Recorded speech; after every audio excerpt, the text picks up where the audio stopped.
নমস্কার বন্ধুরা, মনিকা পাল চ্যানেলে আপনাদের সবাইকে স্বাগত জানিয়ে আজকের ভিডিও শুরু করছি।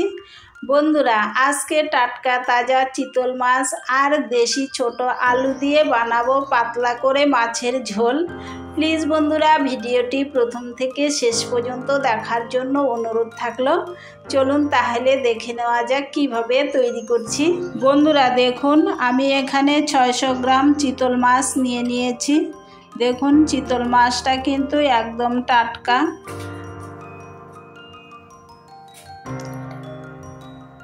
এখানে আমি 60টি চিতল মাছের পিস নিয়েছি। চিতল মাছটাকে আগের থেকেই কেটে ধুয়ে পরিষ্কার করে নিয়েছি। দেখুন, এখানে ছোট ছোট দেশি আলু আগের থেকেই সিদ্ধ করে খোসাটা ছাড়িয়ে নিয়েছি। বন্ধুরা, চিতল মাছের ঝোল বানানোর জন্য যা যা উপকরণ লাগবে সেগুলো দেখিয়ে নিচ্ছি। আমি এখানে মশলা নিয়েছি হলুদ গুঁড়ো, লঙ্কা গুঁড়ো, জিরা গুঁড়ো, ধনিয়া গুঁড়ো, গোটা জিরা, একটি শুকনা লঙ্কা আর একটি তেজপাতা, সরিষার তেল, লবণ। এই সামান্য কটি উপকরণ দিয়েই আমি মাছের ঝোল রেসিপিটি বানাবো। এবারে মাছগুলোতে দিয়ে দিচ্ছি হলুদ গুঁড়ো, সামান্য একটু লবণ, কাঁচা সরিষার তেল। এবারে মাছগুলোর গায়ে ভালো করে তেল হলুদ লাগিয়ে নিচ্ছি।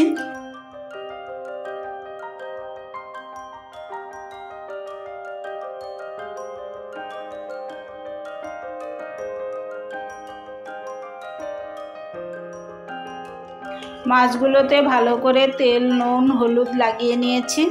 এবারে গ্যাসটা ধরিয়ে একটি কড়াই বসিয়ে দিয়েছি। এর মধ্যে দিয়ে দিচ্ছি সরষের তেল। তেলটাকে ভালো করে গরম করে নিয়েছি। এবারে দিয়ে দিচ্ছি এক এক করে মাছের পিসগুলো। 4টি মাছের পিস একসঙ্গে দিয়ে দিয়েছি। মাছগুলো দিয়ে কিছুক্ষণ অপেক্ষা করেছি। এক পাশ হয়ে গেল, এবারে উল্টিয়ে দিচ্ছি।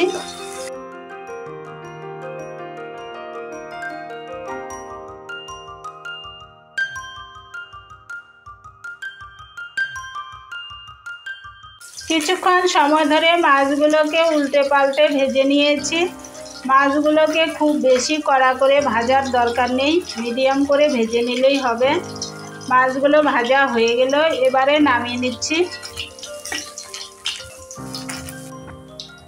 বাকি মাছের পিসগুলো আবারও দিয়ে দিচ্ছি তেলে। এই মাছগুলোকেও একইভাবে ভেজে নিব।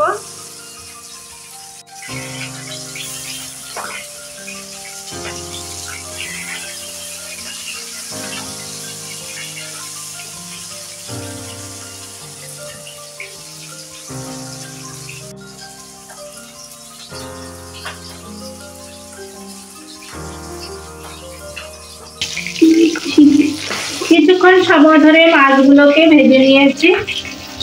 এই মাছগুলোও ভাজা হয়ে গেল, এবারে নামিয়ে নিচ্ছি।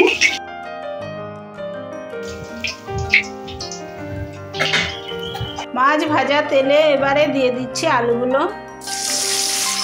সামান্য একটু লবণ, সামান্য একটু হলুদ গুঁড়ো। লবণ আর হলুদ দিয়ে ভালো করে আলুগুলোকে এবারে ভেজে নিব।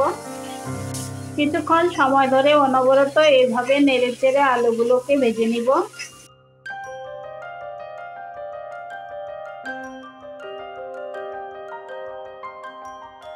কিছুক্ষণ সময় ধরে আলুগুলোকে ভেজে নিয়েছি। আলুগুলো ভাজা হয়ে গেল, এবারে নামিয়ে নিচ্ছি। এবারে কড়াইয়ে দিয়ে দিচ্ছি আর অল্প সরষের তেল। ফোড়নে দিয়ে দিচ্ছি একটি তেজপাতা, একটি শুকনা লঙ্কা। এবারে মশলাগুলোকে একটি বাটিতে নামিয়ে নিচ্ছি।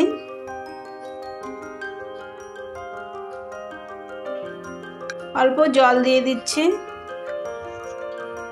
জল দিয়ে মশলাটাকে ভালো করে গুলে নিচ্ছি।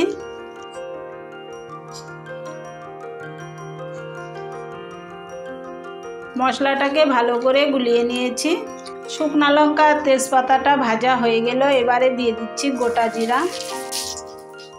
এবারে দিয়ে দিচ্ছি গুলিয়ে রাখা মশলাগুলো।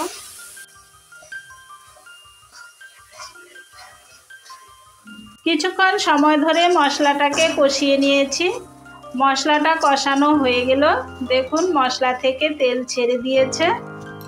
এবারে দিয়ে দিচ্ছি ভেজে রাখা আলুগুলো। এবারে দিয়ে দিচ্ছি পরিমাণ মতো লবণ। আলুগুলোকে মশলার সঙ্গে ভালো করে মিশিয়ে দিচ্ছি।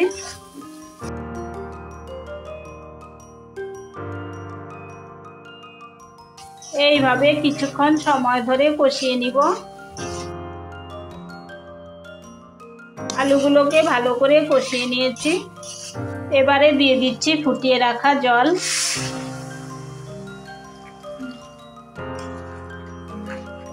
ঝোলটাকে ভালো করে মশলার সঙ্গে মিশিয়ে দিচ্ছি।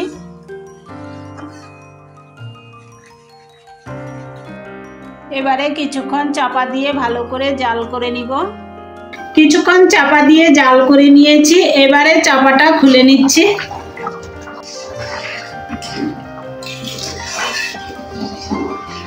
ঝোলটা ভালো জাল হয়ে গেল। এবারে দিয়ে দিচ্ছি ভেজে রাখা মাছগুলো।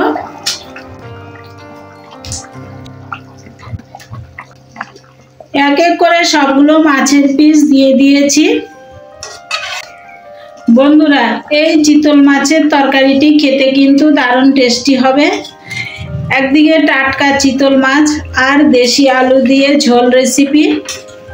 তো বন্ধুরা, টাটকা তাজা চিতল মাছ দিয়ে দেশি আলু ঝোল রেসিপিটি তৈরি করেছি।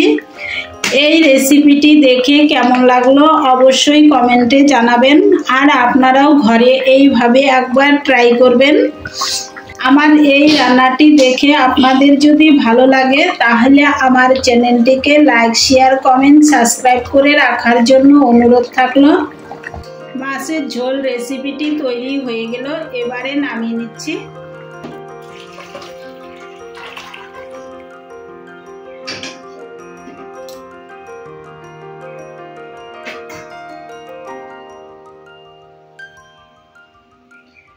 অনেকক্ষণ ধরে ভিডিওটি দেখার জন্য আপনাদেরকে জানাই অনেক অনেক ধন্যবাদ। আজকের মতো এই পর্যন্তই। ভালো থাকবেন, সুস্থ থাকবেন। আবারও দেখা হবে নতুন কোনো রেসিপি নিয়ে। নমস্কার।